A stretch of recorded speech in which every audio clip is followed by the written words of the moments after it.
नितेश राणे यांनी मंत्रिपदाची शपथ घेतल्यानंतर त्यांना मत्स्य खातं मिळालं। याच आनंदात असलेल्या राणेंना मात्र नाशिक जिल्ह्यात कांद्याच्या भावावरून शेतकऱ्यांच्या रोषाला सामोरं जावं लागलं। नाशिक जिल्ह्यातल्या बागलाणातल्या चराईमध्ये राणे एका कार्यक्रमात भाषणासाठी उभे राहिले, पण याच वेळी एक शेतकरी तिथं आला आणि त्यानं काय केलं पहा।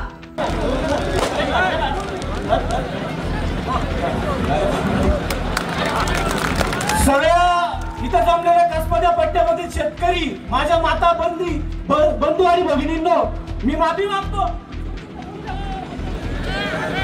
खाली बसा, खाली बसा, बाकीचे खाली बसा, खाली बसा, सगळ्यांनी खाली बसा। मारू बिरू नका रे हो, त्याचं म्हणणं ऐकून घेऊ, त्याला थांबवा जरा, नंतर त्याचं म्हणणं ऐकून घेऊ। हा शेतकरी बोलण्याचा प्रयत्न करत असताना त्याला तिथे उपस्थितांनी उचलून नेलं, पण नितेश राणे यांनी संयम दाखवत त्याला मारू नका, त्याचं म्हणणं ऐकून घेऊ असं सांगत वातावरण शांत केलं। गेल्या काही दिवसात कांद्याच्या दरात झालेल्या घसरणीमुळे शेतकऱ्यांमध्ये नाराजी आहे। याच पार्श्वभूमीवर 20% निर्यात शुल्कामुळे दर घसरत असल्याचं शेतकऱ्यांचं म्हणणं आहे।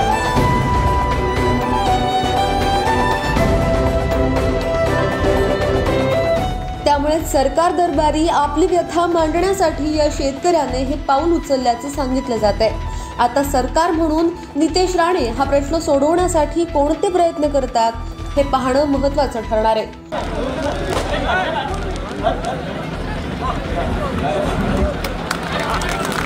सगळ्या इथं जमलेल्या कसबद्या पट्ट्यामधील शेतकरी, माझ्या माता बंधू आणि भगिनींनो, मी माफी मागतो। खाली बसा, खाली बसा, बाकीचे खाली बसा, खाली बसा, सगळ्यांनी खाली बसा। मारू बिरू नका रे हो, त्याचं म्हणणं ऐकून घेऊ, त्याला थांबवा जरा, नंतर त्याचं म्हणणं ऐकून घेऊ।